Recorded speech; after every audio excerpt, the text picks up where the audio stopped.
Hello, grade 5, and welcome to your first math class of the year.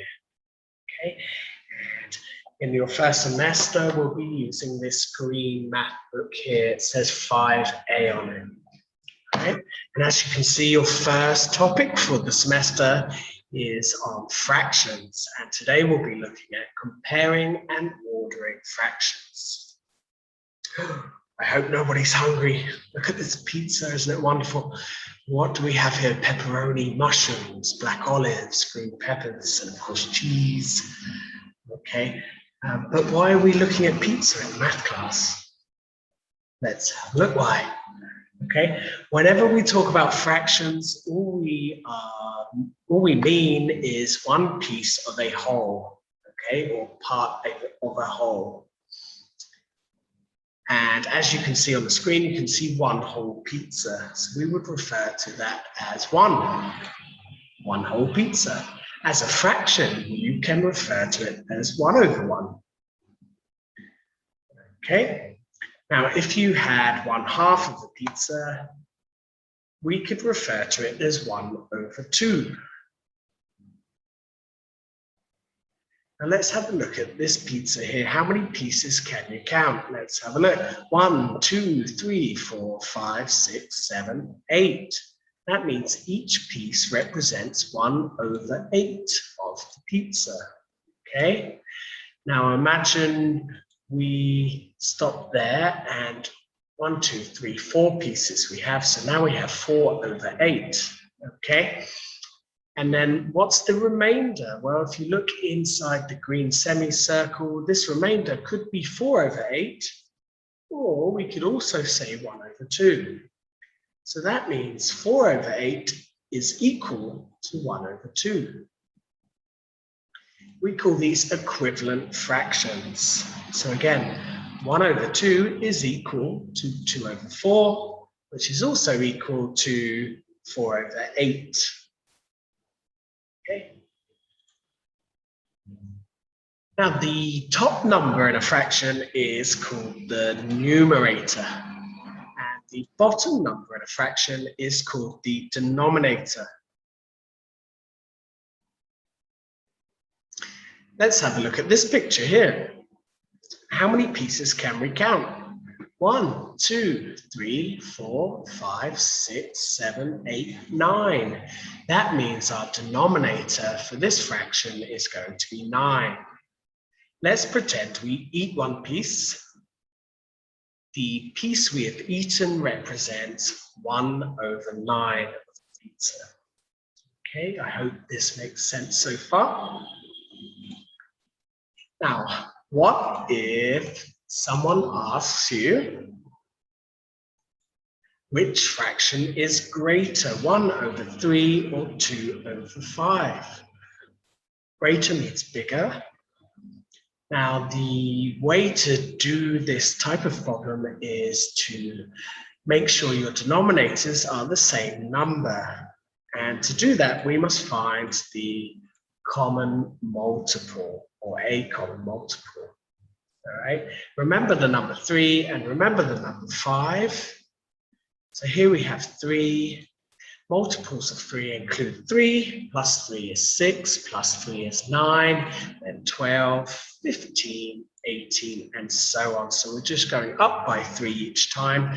A multiple is any number that can be divided by the original number. Okay, now let's go for 5. We start with 5, plus 5 is 10. Plus 5 is 15, 20, 25, and so on to 30. Now, can you see two numbers that are equal, that are the same? Yes, you can, I'm sure. We have 15, don't we, with 3 and 15 with 5. So that means that the lowest common multiple for 5 and 3 is equal to 15. So let's go back to the original question. It said, which fraction is greater, 1/3 or 2/5? Well, we now know that we must turn the denominator of both fractions into 15. So how do we do that? Well, 3 times 5 is 15. And 1 times 5 is 5. Now, important to remember, every time you multiply the denominator, you must also multiply the numerator. Okay? Now let's go to 2 over 5. 5 times 3 gives us 15, and 2 times 3 gives us 6. Now we can clearly see which fraction is greater, can't we? And that would be 6 over 15, or 2 over 5 is greater than 1 over 3. Or you can say 1 over 3 is less than 2 over 5. Okay, and that's our symbol to use in the box. Let's just recap your symbols quickly. Inequalities, the top box represents greater than, the middle box represents less than, and the bottom box represents equal to. Okay. Don't forget, guys, at any time you can pause this video and go back if you think I'm going too fast. All right? Now, I'd like you to have a little go at this one yourself. So just press pause on the screen and take about 1 minute or 30 seconds and see if you can get the correct answer. Okay.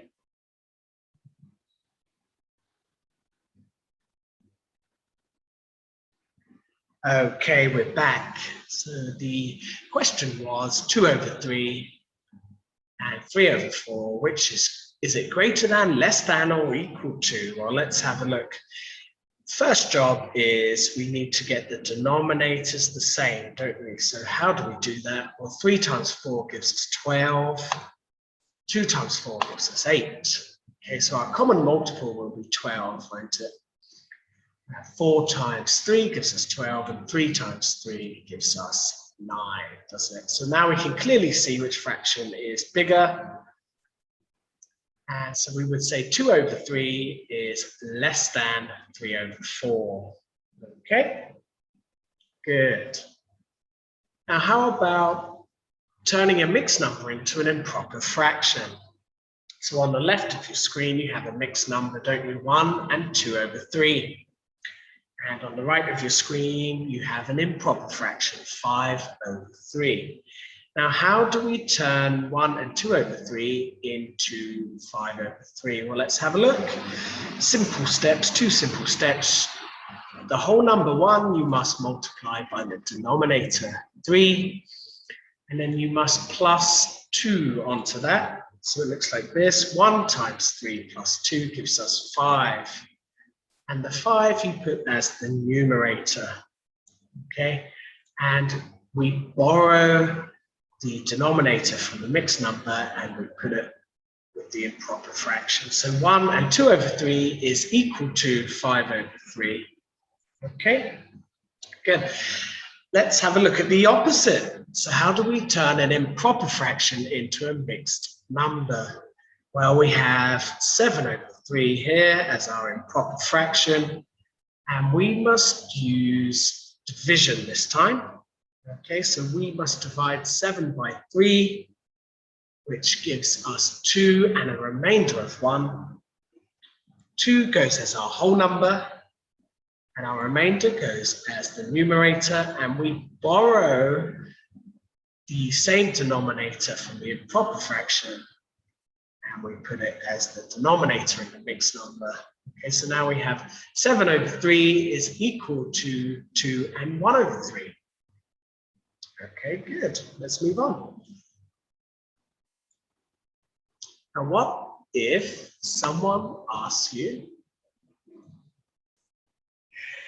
which is greater, this mixed number or this improper fraction? Okay, well, there's a couple of ways you can do it. We can turn the mixed number into an improper fraction, or vice versa, we can turn the improper fraction into a mixed number. Let's have a look. Let's try turning 1 and 2 over 3 into an improper fraction. That would equal 5 over 3, wouldn't it? Because 1 times 3 plus 2 gives us 5, and we'll use the same denominator, 3. We don't need to change 9 over 4, so we keep it the same. Next step, you might have already guessed, but we need to turn the 2 denominators into a common multiple, don't we? So a common multiple of 3 and 4, you guessed it, will be 12 again. Okay, so we have 20 over 12. And what do we have here? We have 27 over 12. So now we can easily see which fraction is bigger. Okay, we have 9 over 4 is greater than 1 and 2 over 3, or 1 and 2 over 3 is less than 9 over 4. Okay, good. The other option, of course, is to turn 9 over 4 into a mixed number, which would be 2 and 1 over 4, and we can clearly see that it's bigger than 1 and 2 over 3. Okay, sometimes it's quicker to employ this method as opposed to the other method, but it's entirely up to you. Okay, let's have a look at the next question then. What if someone asks you to order from least to greatest? Okay, so we have two mixed numbers here. We have 1 and 4 over 12, 1 and 5 over 8, and then we have a proper fraction 1 over 8 and an improper fraction 12 over 4. Least means the smallest, greatest means the biggest, and we need to put these in order. First step. The first step is to turn all of the mixed numbers into improper fractions. Okay, so let's do that together. 1 times 12 plus 4 would give us 16 over 12. 1 times 8 plus 5 would give us 13 over 8. We don't need to change 1 over 8, and we don't need to change 12 over 4 yet. Okay. Next step, we need to find a common multiple for all of the denominators. So let's look at our denominators. We have 12, 8, 8, and 4. So can you guess what denominator we can use? I think we can use 24. Let's have a look. 24, yes, for all of them, we definitely can. 12 times 2 gives us 24. That means 16 times 2 gives us 32. 3 times 8 gives us 24. 13 times 3 gives us 39. 8 times 3 is 24. 1 times 3 gives us 3. And 4 times 6 gives us 24. 12 times 6 gives us 72. Now it's very easy for us to see which fraction is the biggest and which is the smallest. We can put them in order now, can't we? One important thing to remember, guys, is always put them in the original form. What do I mean by that? Well, the smallest fraction you can see is 3 over 24, but you should write 1 over 8. Okay, so it should look like this. From least to greatest, we have 1 over 8, 1 and 4 over 12, 1 and 5 over 8, and finally 12 over 4 is the greatest. Okay, guys, I hope this video made sense for you. Again, if you need to go back and recap, if I went too fast, you can always press pause. You can always write this stuff down in your notebook also. All right, I'll give you a little bit of work to practice with. It will be in your green 5A math textbook, and I recommend read pages 1 to 5, and you can complete page 6, just the do and learn part of the page. Okay, so that's 5 questions, do and learn, question 1 to 5 on page 6. We'll check the answers in our next class. Okay, good luck with everything, and I'll speak to you soon. Okay, bye-bye.